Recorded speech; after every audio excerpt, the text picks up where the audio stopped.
Paste చేసి కొత్తిమీర పచ్చదండి 6 పచ్చిమిరపకాయలు వేయించుకున్నాం. ఇందులోనే జీలకర్ర, ఆవాలు, పచ్చనపప్పు, కాయ పెసరపప్పు, కాయ మినపప్పు వేసేసి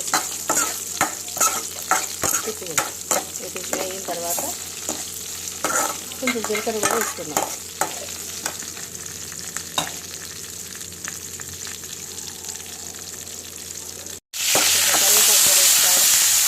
వేస్తున్నామండి. ఇప్పుడు ఇందులోనే కొత్తిమీర కూడా వేసేసుకోండి.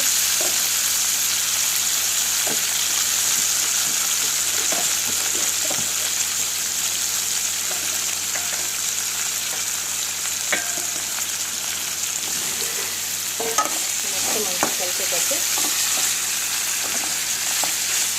మొత్తం తిప్పుకోండి. ఇందులోనే కొంచెం చింతపండు కూడా వేసుకోండి.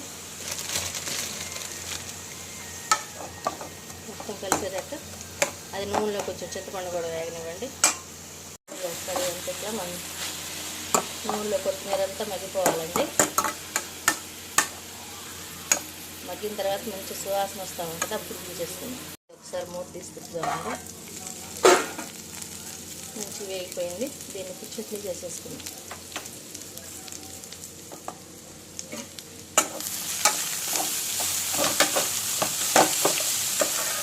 అన్నీ ఇట్లా మిక్సీ జార్లో తీసేసుకున్నాం. కొంచెం సాల్ట్, ఒక 5 వెల్లుల్లిపాయ రెబ్బలు వేసేసి మిక్సీ పట్టుకుందాం.